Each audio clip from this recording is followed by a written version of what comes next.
Hey, Jenna Pecor here with Bancroft Realty and with My Generosity Estate Sales. I'm actually sitting here in an atrium of one of the houses that I'm doing. It's a beautiful space. It's very unique. I've never seen anything like it before. It's an indoor plant atrium.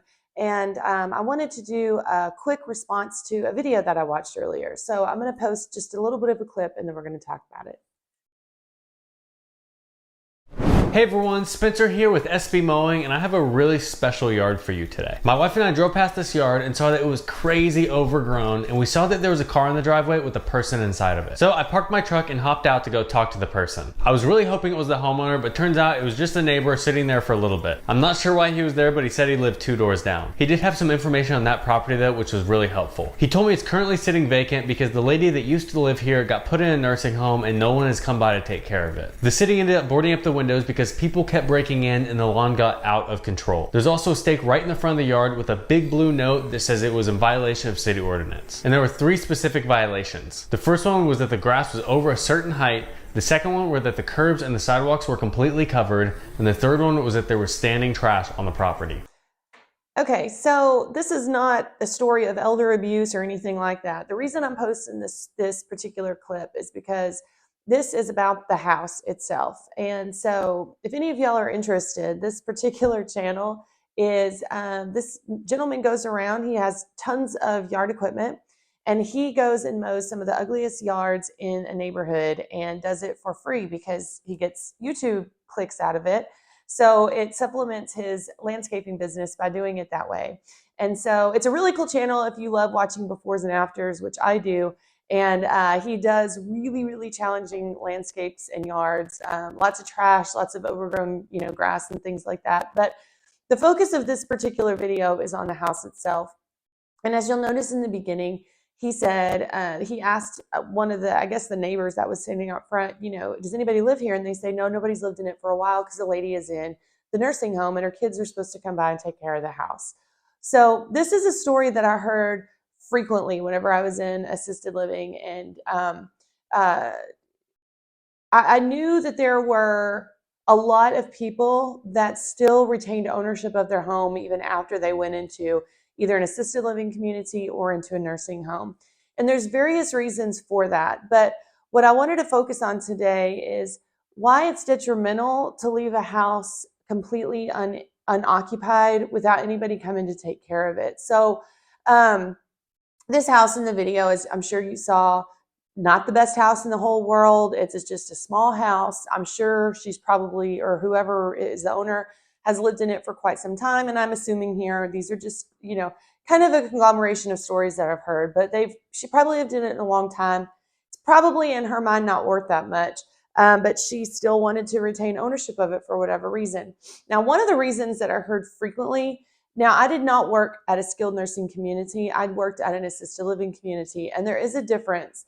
One of the major differences between skilled nursing and assisted living is not only in the care that you receive, but most skilled nursings are actually Medicaid facilities, meaning that once you get approved for Medicaid benefits, this is something that's included in your insurance benefits. And this seems like a very good idea. However, when you are a Medicaid patient, you can only make a certain income monthly, and it's very low. And you can only have a certain amount of assets, liquid assets, that are available to you at any one time. If you go above these amounts, these limits, then you no longer get access to Medicaid, and you also owe the state back money for the Medicaid benefits that you've taken. So Medicaid, a lot of people are not going to like when I say this, is kind of sets you up in a little bit of a prison system where you're kind of imprisoned to either not being able to make more money to support yourself or not being able to sell your house. So when you are Medicaid, and I'm not saying that this lady is or isn't Medicaid, I'm just saying this is one of the reasons I've heard why people let a house sit there unoccupied when someone still owns it. The house is the only asset that you can have, that the state allows you to have while you're in Medicaid. So you could live in a mansion ultimately and make less money than whatever the limit is, and still be on Medicaid. But the second that house turns from an asset to a liquid asset, meaning that you sell it and now it's worth cash, that's when the state can come and actually either cut off your Medicaid benefits or take money back from your sale of your home, especially if it's over a certain amount of money. Well, in North Texas right now, houses, even the tiniest houses, are worth a lot of money when it comes to selling them on the market. So what people are having to do is to not sell their house in order to avoid getting kicked out of the Medicaid system and then having to pay it back. So one of the things that I want to do a video on in the future is trusts. And trusts and deeds are your best friend when it comes to real estate. But a lot of people that have lived paycheck to paycheck, that have not accumulated a great amount of wealth, think that trusts and are for people that have money, that have wealth, and are not for them. But a trust is simply a type of account that protects your assets from the state. And so a lot of people set up a trust whenever they are trying to protect mom or dad's assets. And that is what you can do if you are in one of these situations. But a lot of people just don't know, and they don't realize that it's actually a lot easier and cheaper than they would think. I'm actually going to interview an attorney on this channel to talk about this because I think it's something that a lot of people just don't realize they have access to. So another thing that happens is that mom or dad wants to live in a community, like an assisted living community or a nursing home or whatever, but just flat out refuses to sell their house. And this is detrimental for many reasons. For one thing, if you don't have anything to do with Medicaid, and let's say that you have assets in retirement that are able to supplement your retirement, and you don't need to sell your house to be able to live, there's not a sense of urgency into selling your house. And maybe it's a mental thing that you think, well, I'll go get back there eventually, or maybe it's just it makes it feel like a temporary spot to go to an assisted living community. It's just temporary, and maybe there will be a time when I go back to that house. But in the meantime, no one's living there. And so even when you have like a child that comes by and takes care of the house, as that's what happened in this house is, the kids would come by and check on the house, make sure that because he lives close by. But it's still difficult for kids to really maintain a house. If nobody's living in a house, it's very difficult to maintain a house. And the minute that you start letting a house sit empty, the day that you start doing that, the more days that accumulate, the more you're just losing equity every single day because things go into disrepair. You miss things like leaks. It's the same thing as if there's a bathroom in your house that you never go in and you don't realize that the spout started leaking, and then all of a sudden it's like you have a gusher in your bathroom. It's the same idea with a house, only in a larger scale. You don't notice all the things that happen from day to day, even if you have kids that come by and are supposed to be picking stuff up. And let's be honest, a yard can get out of control very, very quickly. I know that we've had a lot of rain lately. I mean, if I'm not out there mowing my grass every single week, it begins to look, the weeds grow so fast that I can't hardly take care of them.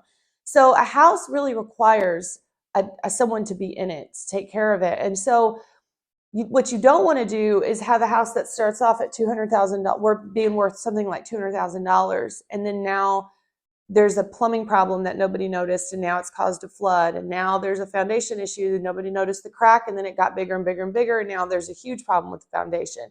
Or you have maybe a wasp infestation. You didn't notice that there was one or two wasps coming to the outside. Now you've got them living in the walls, or bees, or whatever. There's all kinds of things that can happen to a house, and now you are just costing more and more repairs and less money that you're going to end up when you go to sell the house.